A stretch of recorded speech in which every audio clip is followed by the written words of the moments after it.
ICape Town City isivuselele intshisekelo yayo ngalowo owayengumdlali wasesiswini weMamelodi Sundowns neKaizer Chiefs uKhama Billiat. Ngokusho kwemibiko yakamuva, iCity yayizimisele ngokusayinisa uBilliat ngesikhathi ededelwa amakhosi ekupheleni kwesizini ka-2022-2023. Nosihlalo weqembu uJohn Committees waqinisekisa ukuthi bayamfuna lo mdlali. Ubani ongeke afune ukumbuyisa uKhama uma nje sakulungela ukudlala? Ubani ongeke afune ukuba naye eqenjini lakhe?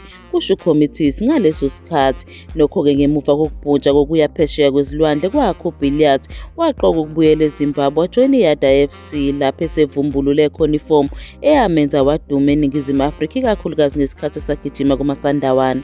Manje imibiko eqhamukayo iphakamisa ukuthi iCape Town City ifuna ukumbuyisela kuBetway Premiership lo mdlalo oneminyaka engu-33 ubudala. ICity sembangweni neYoung Africans, iYanga ngamafuphi.